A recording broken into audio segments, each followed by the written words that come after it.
गीता अध्याय 3 तीसरा अध्याय कर्मयोग। दूसरे अध्याय में भगवान श्री कृष्ण ने श्लोक 11 से श्लोक 30 तक आत्म तत्व समझाकर सांख्य योग का प्रतिपादन किया। बाद में श्लोक 31 से श्लोक 53 तक समस्त बुद्धि रूप कर्म योग के द्वारा परमेश्वर को पाए हुए स्थित प्रज्ञ सिद्ध पुरुष के लक्षण, आचरण और महत्व का प्रतिपादन किया। इसमें कर्म योग की महिमा बताते हुए भगवान ने 47वें तथा 48वें श्लोक में कर्म योग का स्वरूप बताकर अर्जुन को कर्म करने को कहा। 49वें श्लोक में समत्व बुद्धि रूप कर्म योग की अपेक्षा सकाम कर्म का स्थान बहुत नीचा बताया। 50वें श्लोक में समत्व बुद्धि युक्त पुरुष की प्रशंसा करके अर्जुन को कर्म योग में जुड़ जाने के लिए कहा। और 51वें श्लोक में बताया कि समत्व बुद्धि युक्त ज्ञानी पुरुष को परम पद की प्राप्ति होती है। यह प्रसंग सुनकर अर्जुन ठीक से तय नहीं कर पाया, इसलिए भगवान से उसका और स्पष्टीकरण कराने तथा अपना निश्चित कल्याण जानने की इच्छा से अर्जुन पूछता है। अथ तृतीय अध्याय। अर्जुन बोले, हे जनार्दन, यदि आपको कर्म की अपेक्षा ज्ञान श्रेष्ठ मान्य है तो फिर हे केशव, मुझे भयंकर कर्म में क्यों लगाते हैं? आप मिले हुए वचनों से मेरी बुद्धि को मनोमोहित कर रहे हैं, इसलिए उस एक बात को निश्चित करके कहिए जिससे मैं कल्याण को प्राप्त हो जाऊं। श्री भगवान बोले, हे निष्पाप, इस लोक में 2 प्रकार की निष्ठा मेरे द्वारा पहले कही गई है। उनमें से सांख्य योगियों की निष्ठा तो ज्ञान योग से और योगियों की निष्ठा कर्म योग से होती है। मनुष्य न तो कर्मों का आरंभ किए बिना निष्कर्मता को यानी योग निष्ठा को प्राप्त होता है और न कर्मों के केवल त्याग मात्र से सिद्धि यानी सांख्य निष्ठा को ही प्राप्त होता है। निःसंदेह कोई भी मनुष्य किसी काल में क्षण मात्र भी बिना कर्म किए नहीं रहता, क्योंकि सारा मनुष्य समुदाय प्रकृति जनित गुणों द्वारा परवश हुआ कर्म करने के लिए बाध्य किया जाता है। जो मूढ़ बुद्धि मनुष्य समस्त इंद्रियों को हठपूर्वक ऊपर से रोककर मन से उन इंद्रियों के विषयों का चिंतन करता रहता है, वह मिथ्याचारी अर्थात दंभी कहा जाता है। किंतु हे अर्जुन, जो पुरुष मन से इंद्रियों को वश में करके अनासक्त हुआ समस्त इंद्रियों द्वारा कर्म योग का आचरण करता है, वही श्रेष्ठ है। तू शास्त्र विहित कर्तव्य कर्म कर, क्योंकि कर्म न करने की अपेक्षा कर्म करना श्रेष्ठ है तथा कर्म न करने से तेरी शरीर निर्वाह भी सिद्ध नहीं होगा। यज्ञ के निमित्त किए जाने वाले कर्मों के अतिरिक्त दूसरे कर्मों में लगा हुआ ही यह मनुष्य समुदाय कर्मों से बंधता है। इसलिए है अर्जुन, तू आसक्ति से रहित होकर उस यज्ञ के निमित्त ही भली भांति कर्तव्य कर्म कर। प्रजापति ब्रह्मा ने कल्प के आदि में यज्ञ सहित प्रजाओं को रचकर उनसे कहा कि तुम लोग इस यज्ञ के द्वारा वृद्धि को प्राप्त हो और यह यज्ञ तुम लोगों को इच्छ भोग करने वाला हो।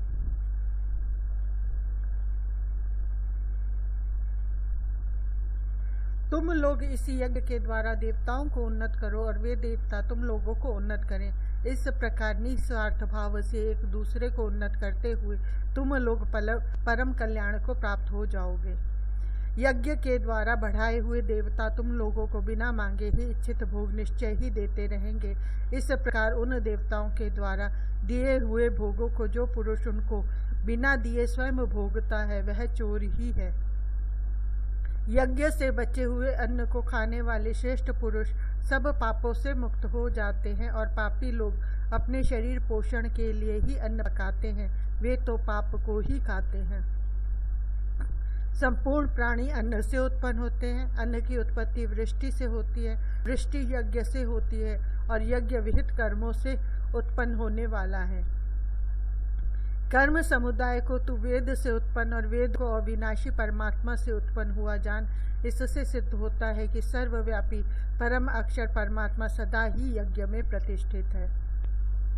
हे पार्थ, जो पुरुष इस लोक में प्रकार परंपरा से प्रचलित सृष्टि चक्र के अनुकूल नहीं बरतता, अर्थात अपने कर्तव्य का पालन नहीं करता, वह इंद्रियों के द्वारा भोगों में रमण करने वाला पाप आयु पुरुष व्यर्थ ही जीता है।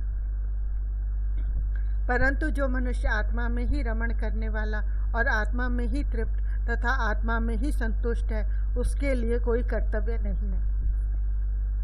उस महापुरुष का इस विश्व में न तो कर्म करने से कोई प्रयोजन रहता है और न कर्मों के न करने से ही कोई प्रयोजन रहता है, तथा संपूर्ण प्राणियों में भी इसका किंचन मात्र भी स्वार्थ का संबंध नहीं रहता।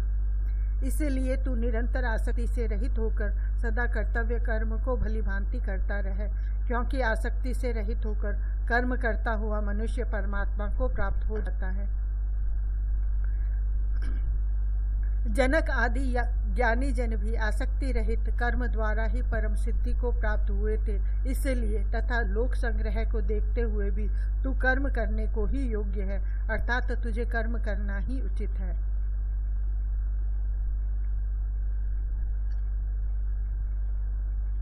श्रेष्ठ पुरुष जो जो आचरण करता है, अन्य पुरुष भी वैसा वैसा ही आचरण करते हैं। वह जो कुछ प्रमाण कर देता है, समस्त मनुष्य समुदाय उसके अनुसार बरतने लग जाता है। हे अर्जुन, मुझे इन तीनों लोकों में न तो कुछ कर्तव्य है, न ही कोई भी प्राप्त करने योग्य वस्तु अप्राप्त है, तो भी मैं कर्म में ही बरतता हूँ।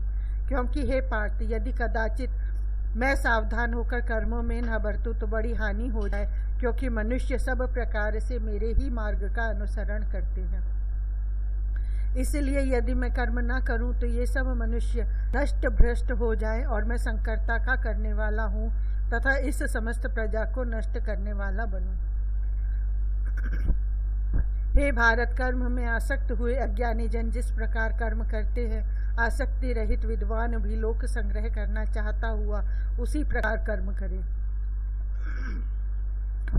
परमात्मा के स्वरूप में अटल स्थित हुए ज्ञानी पुरुष को चाहिए कि वह शास्त्र विहित कर्मों में आसक्ति वाले अज्ञानियों की बुद्धि में भ्रम अर्थात कर्मों में अश्रद्धा उत्पन्न न करे, किंतु स्वयं शास्त्र विहित समस्त कर्म भली भांति करता हुआ उनसे भी वैसे ही करवावे। वास्तव में संपूर्ण कर्म सब प्रकार से प्रकृति के गुणों द्वारा किए जाते हैं, तो भी जिसका अंतःकरण अहंकार से मोहित हो रहा ऐसा अज्ञानी मैं करता हूँ ऐसा मानता है। परंतु हे महाबाहो, गुण विभाग और कर्म विभाग के तत्व को जानने वाला ज्ञान योगी संपूर्ण गुण ही गुणों में बरत रहे हैं, ऐसा समझकर उनमें आसक्त नहीं होता। प्रकृति के गुणों से अत्यंत मोहित हुए मनुष्य गुणों में और कर्मों में आसक्त रहते हैं। उन पूर्णतया न समझने वाले मंद बुद्धि अज्ञानियों को पूर्णतया जानने वाले ज्ञानी विचलित न करें। मुझ अंतर्यामी परमात्मा में लगे हुए चित्त द्वारा संपूर्ण कर्मों को मुझ में अर्पण करके आशा रहित, ममता रहित और संताप रहित होकर युद्ध कर। जो कोई मनुष्य दोष दृष्टि से रहित और श्रद्धा युक्त होकर मेरे इस मत का सदा अनुसरण करते हैं, वे भी संपूर्ण कर्मों से छूट जाते हैं। परंतु जो मनुष्य मुझ में दोष आरोपण करते हुए मेरे इस मत के अनुसार नहीं चलते हैं, उन मूर्खों को तू संपूर्ण ज्ञानों में मोहित और नष्ट हुए ही समझ। सभी प्राणी प्रकृति को प्राप्त होते हैं, अर्थात अपने स्वभाव के परवश हुए कर्म करते हैं। ज्ञानवान भी अपनी प्रकृति के अनुसार चेष्टा करते हैं, फिर इसमें किसी का हट क्या करेगा। इंद्रिय के अर्थ में अर्थात प्रत्येक इंद्रिय के विषय में राग और द्वेष छिपे हुए स्थित है। मनुष्य को उन दोनों के वश में नहीं होना चाहिए, क्योंकि वे दोनों ही इसके कल्याण मार्ग में विघ्न करने वाले महान शत्रु हैं। अच्छे प्रकार आचरण में लाए हुए दूसरे के धर्म से गुण रहित भी अपना धर्म अति उत्तम है। अपने धर्म में तो मरना भी कल्याणकारक है और दूसरे का धर्म भय को देने वाला है। अर्जुन बोले, हे कृष्ण, तो फिर यह मनुष्य स्वयं न चाहता हुआ भी बलात् लगाए हुए की भांति किससे प्रेरित होकर पाप का आचरण करता है। श्री भगवान बोले, रजोगुण से उत्पन्न हुआ यह काम ही क्रोध है। यह बहुत खाने वाला अर्थात भोगों से कभी न अघाने वाला और बड़ा पापी है। इसको ही तू इस विषय में वैरी जान। जिस प्रकार धुएं से अग्नि और मैल से दर्पण ढका जाता है तथा जिस प्रकार जेर से गर्भ ढका रहता है, वैसे ही उस काम के द्वारा यह ज्ञान ढका रहता है। और हे अर्जुन, इस अग्नि के समान कभी न पूर्ण होने वाले काम रूप ज्ञानियों के नित्य व्यय के द्वारा मनुष्य का ज्ञान ढका हुआ है। इंद्रिया, मन और बुद्धि ये सब वास स्थान कहे जाते हैं। यह काम इन मन, बुद्धि और इंद्रियों के द्वारा ही ज्ञान को आच्छादित करके जीवात्मा को मोहित करता है। इसलिए है अर्जुन, तू इंद्रियों को वश में करके इस ज्ञान और विज्ञान का नाश करने वाले महान पापी काम को अवश्य ही बलपूर्वक मार डाल। इंद्रियों को स्थूल शरीर से पर यानी श्रेष्ठ, बलवान और सूक्ष्म कहते हैं। इन इंद्रियों से पर मन है और मन से भी पर बुद्धि है, और जो बुद्धि से भी अत्यंत पर है वह आत्मा है। इस प्रकार बुद्धि से पर अर्थात सूक्ष्म, बलवान और अत्यंत श्रेष्ठ आत्मा को जानकर और बुद्धि के द्वारा मन को वश में करके, हे महाबाहो, तू इस काम रूप दुष्ट शत्रु को मार डाल। ओम तत्सदिति श्रीमद्भगवद गीता उपनिषत्सु ब्रह्म विद्यायाम योग शास्त्रे श्री कृष्णार्जुन संवादे कर्म योगो नाम 3 अध्याय।